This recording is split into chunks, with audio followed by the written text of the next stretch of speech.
স্বামী তো বলেই দিল দুর্দান্ত হয়েছে। এই দুই রকম পদ যদি ঘরেতে হয় না, আর কিছু চাই না সকলের।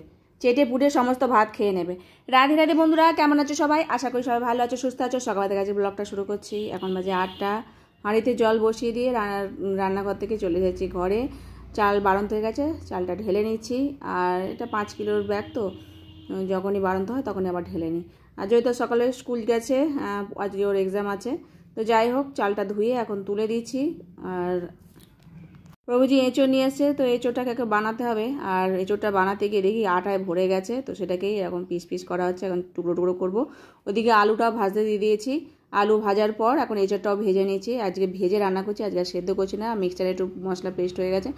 আদা, কাঁচা লঙ্কা, টমেটো লাল লাল দেখে কাঁচা লঙ্কা দিয়েছিলাম, সেগুলো একটু কালার হয়েছে। আর দুটো গোটা গোটা বড়ো বড়ো টমেটোগুলো দিয়েছিলাম, তো একটু গ্রেভিটা হওয়ার জন্য আর কালারটা হওয়ার জন্য একটু গরম মশলা বেটে নিয়েছিলাম, সেটাও এখন দিয়ে দিলাম। আর এটা একটু মাখো মাখো মতো হয়ে গেলে কয়েকটা আলু গালিয়ে নেবো। আর নাওয়ার সময় একটুখানি ঘি দিয়ে দেবো। আজকে একটু রসাই করেছি, কেননা আজকে ডাল করবো না। তার সাথে তরকারিটা হয়ে যাওয়ার পর পুঁই শাক বানিয়ে নেবো। আজকে পুঁই শাকের চচ্চড়ি করবো। এই দুটো মানে খাবার দাবার হলে আর কিছু চাই না। পুঁই শাক তো খুব পছন্দেরই একটা।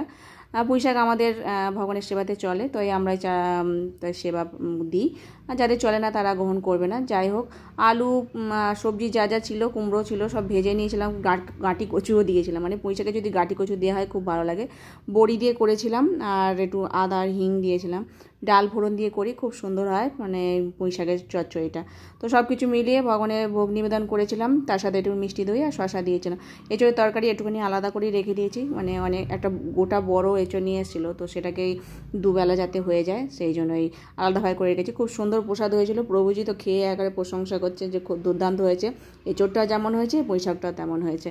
তো খেয়ে দিয়ে ও অফিসে চলে গেছে। আর এটা হচ্ছে মানে 12টার পর জয়িতা পরীক্ষা দিয়ে চলে এসেছে। ওর আজকে হিন্দি পরীক্ষা ছিল, তো এই কোশ্চেন পেপার দেখাচ্ছে আমাকে। আর তাছাড়া ও সকালবেলা স্নান ফান করে যায় না, তো একেবারে এসে খেয়ে দিয়ে একবারে স্নান করে নেবে দুপুরে। এখন প্রসাদ পাবে ও।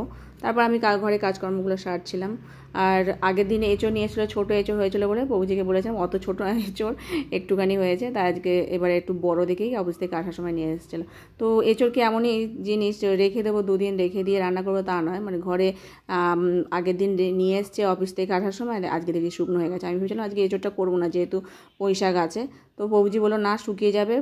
আমি এমনিতেই বোটাটা দেখলাম শুকনো মতো, জানি না, বেশ ভালোই হয়েছিল, খারাপ নয়, কিন্তু একটু শুকনো মতো ছিল, তো জুসি ভাবটা একটু কম ছিল। তবে এরকমভাবে রান্না করেছিলাম, বেশ ভালোই লেগেছিলো।